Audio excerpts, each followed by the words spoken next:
Dear students, class 12th, subject Political Science,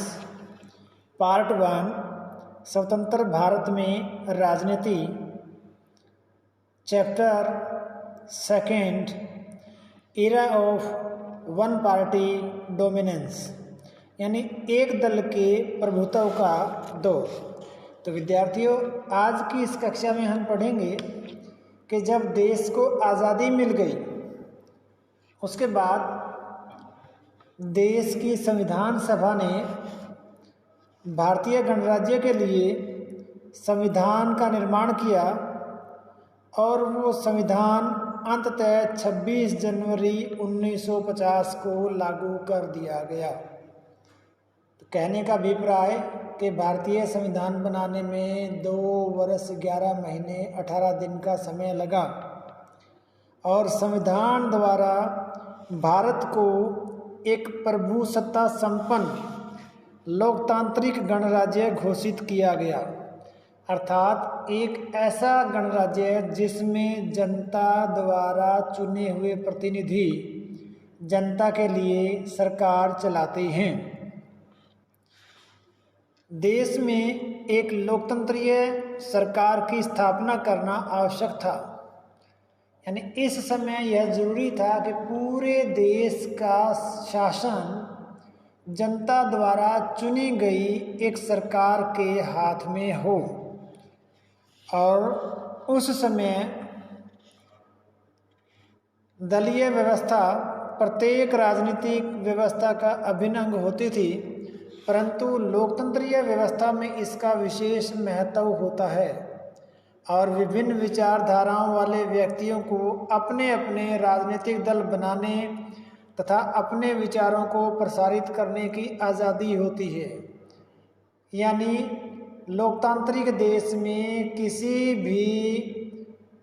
देश के किसी भी नागरिक को अपनी स्वेच्छा से देश के नियमानुसार अपना राजनीतिक संगठन या दल बनाने की छूट होती है और चुनाव लड़ने की भी आज़ादी होती है, भले कि वो इसके लिए निर्धारित शर्तों को पूरा करता हो। और इस समय देश के अंदर, देश की आज़ादी की बात कर रहा हूँ मैं, 1947, 48, 49, 50, इस समय देश में एकमात्र राजनीतिक दल था, वो था भारतीय राष्ट्रीय कांग्रेस। वैसे तो भारतीय राष्ट्रीय कांग्रेस की स्थापना सन 1885 ईस्वी में भी कर दी गई थी और उस समय संपूर्ण भारतीय समाज के प्रत्येक धर्म के, प्रत्येक जाति के, प्रत्येक वर्ण के अलग अलग लोगों का यह एक संगठन था। इसलिए कांग्रेस को एक छाता भी कहा जाता था, अर्थात इस दल के साथ उस समय के दौर के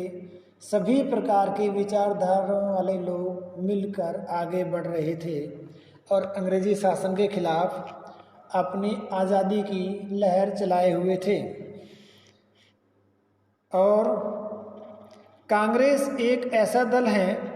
जिसमें देश के सभी धर्मों, जातियों, हितों, आदर्शों से संबंधित लोगों की सदस्यता थी। यानी ये बात है 1947 से पहले की और कुछ 1947 के बाद की भी। आज़ादी के प्राप्ति के पश्चात महात्मा गांधी जी कांग्रेस पार्टी को भंग करने के समर्थक थे। यानी उनका मानना था कि कांग्रेस देश को स्वतंत्र करवाने में सफल रही है और स्वतंत्र भारत के नवनिर्माण के लिए अब एक नए संगठन की आवश्यकता है। इसलिए कांग्रेस को भंग कर नया राजनीतिक संगठन बनाया जाए, अर्थात उन्होंने किसी एक नहीं बल्कि कई राजनीतिक दल बनाने की वकालत की थी ताकि उस समय राजनीतिक व्यवस्था को एक अच्छा आयाम दिया जा सके। कहते हैं कि उस देश में राजनीतिक व्यवस्था ज़्यादा कारगर साबित होती है जहाँ कई राजनीतिक दल हो, यानी सरकार समर्थक भी, सरकार विरोधी भी, क्योंकि राजनीतिक दल जब तक सरकार की नीतियों की आलोचना नहीं करेंगे तब तक सरकार ठीक से कार्य नहीं कर पाती। परंतु गांधी जी के इस विचार को स्वीकार नहीं किया गया और आज़ादी के बाद भी देश की बागडोर कांग्रेस पार्टी के हाथों में ही चली गई और सन 1977 में हुए लोकसभा चुनाव तक, यानी 1947 से लेके 1977 तक लगभग 30 वर्षों तक कांग्रेस एकमात्र राजनीतिक दल थी और उसका केंद्र सरकार में एक छत्र साम्राज्य था। परंतु समय के साथ साथ इसमें बदलाव भी हुआ और भारत में अनेक पार्टियां भी बनी। वर्तमान में भी भारत में बहुदलीय व्यवस्था प्रणाली लागू है, पर उस समय आज़ादी से पहले और आज़ादी के लगभग 30 वर्षों तक भारत में एक ही दल का प्रभुत्व था और वो दल था कांग्रेस पार्टी, जिसको कि अतीत की बात करें तो भारतीय राष्ट्रीय कांग्रेस के नाम से भी जाना जाता है। तो विद्यार्थियों, आज हमने जाना कि किस प्रकार किसी भी एक बहुत बड़े लोकतांत्रिक देश में एक लंबे समय तक कोई भी पार्टी अपनी नीतियों के बलबूते एक छत्र साम्राज्य स्थापित कर सकती है और वो कार्य किया हमारे देश में भारतीय राष्ट्रीय कांग्रेस पार्टी ने। So thanks and have a nice day.